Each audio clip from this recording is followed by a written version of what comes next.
Hello everyone, E study point Hindi YouTube channel में आप सभी का स्वागत है। आज के इस वीडियो में हम जानेंगे कि एक बड़ी त्रिभुज की आकृति में त्रिभुजों की संख्या कितनी है। इस क्वेश्चन को बिल्कुल आसान तरीके से हल करेंगे। तो इसके लिए क्या करना होगा, ये जो बड़ा त्रिभुज है इसके अंदर कितने खंड हैं, 1 2 3। तो इन खंड को हम काउंट कर लेंगे। तो ये कितने नंबर पे हैं, 1 नंबर पे, तो यहाँ 1 लिख देते हैं। और ये 2 नंबर पे हैं तो यहाँ पर 2 लिख देते हैं। इसी तरह ये तीसरे नंबर पे हैं तो यहाँ पर 3 लिख देते हैं। इसके बाद आपको ज़्यादा कुछ नहीं करना है, केवल इन्हें जोड़ देना है। यहाँ पर हो जाएगा 1 धन 2 धन 3 बराबर में क्या मिल जाएगा, 1 धन 2 कितना हो गया 3, और 3 धन 3 तो कितना मिल गया 6। तो इस त्रिभुज में टोटल कितने त्रिभुज बनेंगे, 6 त्रिभुज। तो यही इस क्वेश्चन का आंसर हो जाएगा। यहाँ पर देखेंगे तो ऑप्शन डी ही इस क्वेश्चन का सही आंसर है।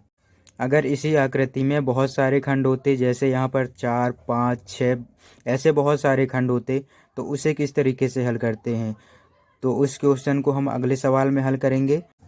इसके बाद मैंने एक बड़ा त्रिभुज लिया है।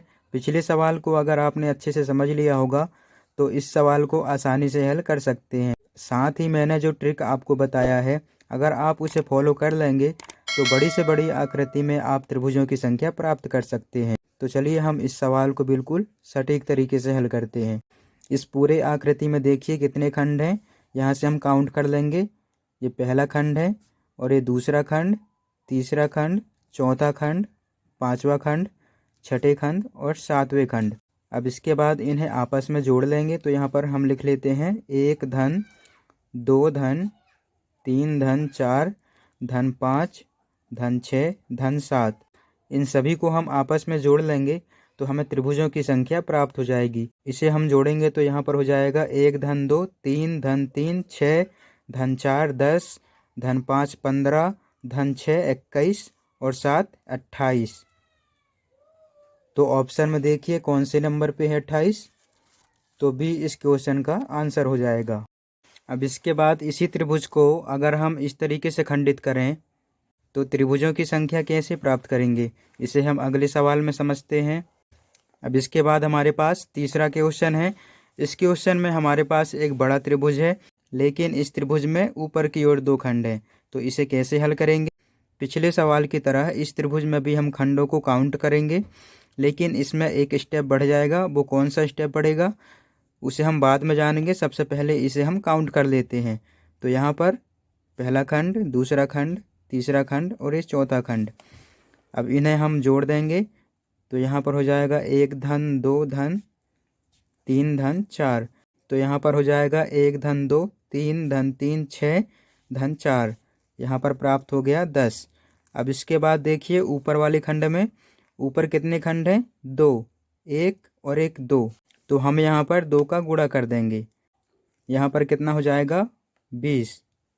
अब ऑप्शन में देखिए कितने नंबर पे हैं, सी नंबर पे।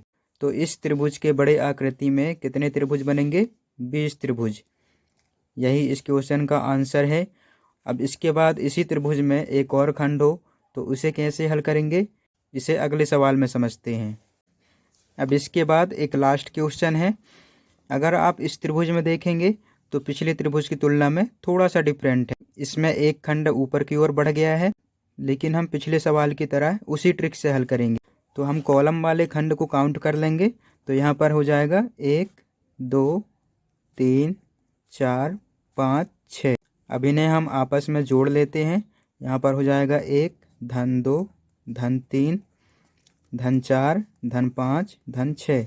यहाँ पर हो जाएगा 1 धन 2 3 धन 3 6 धन 4 10 धन 5 15 धन 6 21। अब इसके बाद जिन त्रिभुजों में ऊपर की ओर खंड होते हैं उनका हम गुणा कर देते हैं। तो यहाँ पर कितने खंड हैं, 1 2 3। तो ऊपर की ओर कितने खंड है, टोटल 3 खंड। तो इसीलिए यहाँ पर हम 3 का गुणा कर देंगे। यहाँ पर कितना प्राप्त हो गया, 21 दिया 63। तो ऑप्शन भी इसका आंसर हो जाएगा। मतलब इस बड़े आकृति के त्रिभुज में 63 त्रिभुज बनेंगे। यही आंसर हो जाएगा। और यदि इसी त्रिभुज में नीचे की ओर बहुत सारे खंड होते और ऊपर की ओर बहुत सारे खंड होते। अगर आप इसी ट्रिक से हल करेंगे तो आप बड़ी से बड़ी त्रिभुज आकृति में त्रिभुजों की संख्या प्राप्त कर सकते हैं। आई होप कि वीडियो पसंद आया होगा। अगर पसंद आया है तो चैनल को सब्सक्राइब कीजिए। मिलते हैं अगले वीडियो में।